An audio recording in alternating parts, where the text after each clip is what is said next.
Tianjin, and Chinese Premier Li Qiang took some veiled swipes at America yesterday here at the World Economic Forum, in a speech that also expressed high confidence in his nation's future consumption-led growth.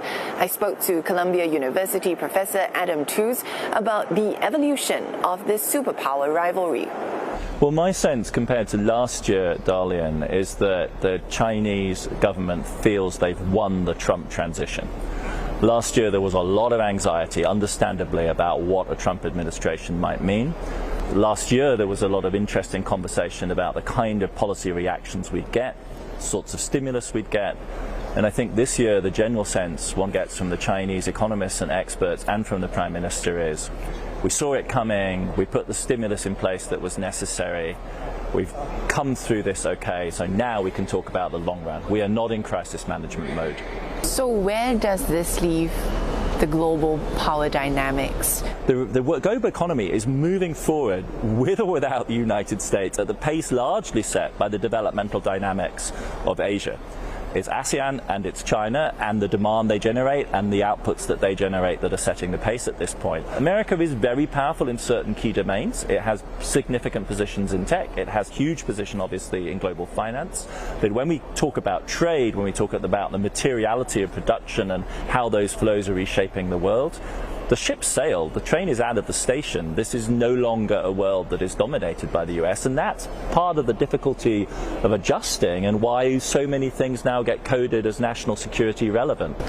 But what about beyond trade? The climate problem is the Chinese problem, right? On the one hand, Asia is going to be the main area affected by the climate crisis. At this point, Chinese emissions drive global emissions. China's emissions are 30%. All of the growth in emissions since the 1990s, since global climate politics began, has been in the emerging markets, essentially.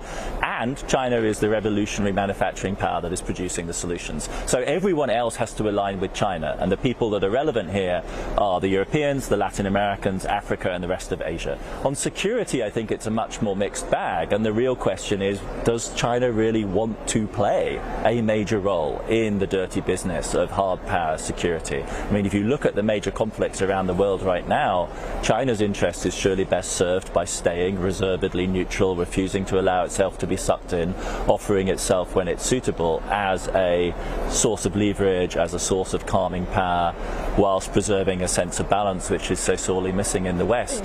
Do you think that the world or other countries looking at China sort of, deciding how it wants to position itself in different aspects, the different fronts that we spoke about, are they prepared for that, with the US maybe not as in the front and at the leadership?